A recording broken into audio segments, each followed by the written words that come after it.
flower. Wow! Oh, di ba? Ang ganda. My birthday! It's from Tito Mark. Ooh. Carnation. Wow! Different colors again. Oh, meron ka niyan. Wala. Ano, sana all na lang. Oh, see? Especially for you. Oops. Ang ganda ng kulay. Oh, mas maganda yung kulay niya ngayon. Oh, see. Ang ganda. Oh.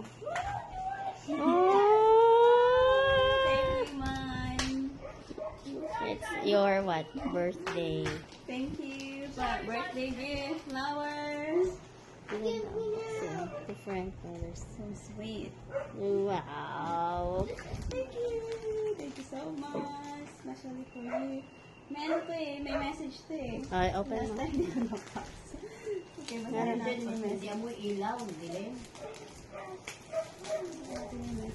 Meron ba? Meron pen. Basahin na natin yung mensahe ni ano, Mr. Mark. Meron. Ala talaga. Hmm. Hi! Ano ba yan? Meron talaga siyang mga ano. Especially for you to Annabelle Buko Caban. Oh. You are the most important person in my life. There's a saying that goes, when you learn to love, trust, respect, and honor someone from a distance, then you will be unstoppable when you're together. I'm in love with you, Annabelle, and my love for you will never die. Happy birthday, baby girl. Love, Mark. Baby Thank you, girl. Mine. Thank you, lover boy.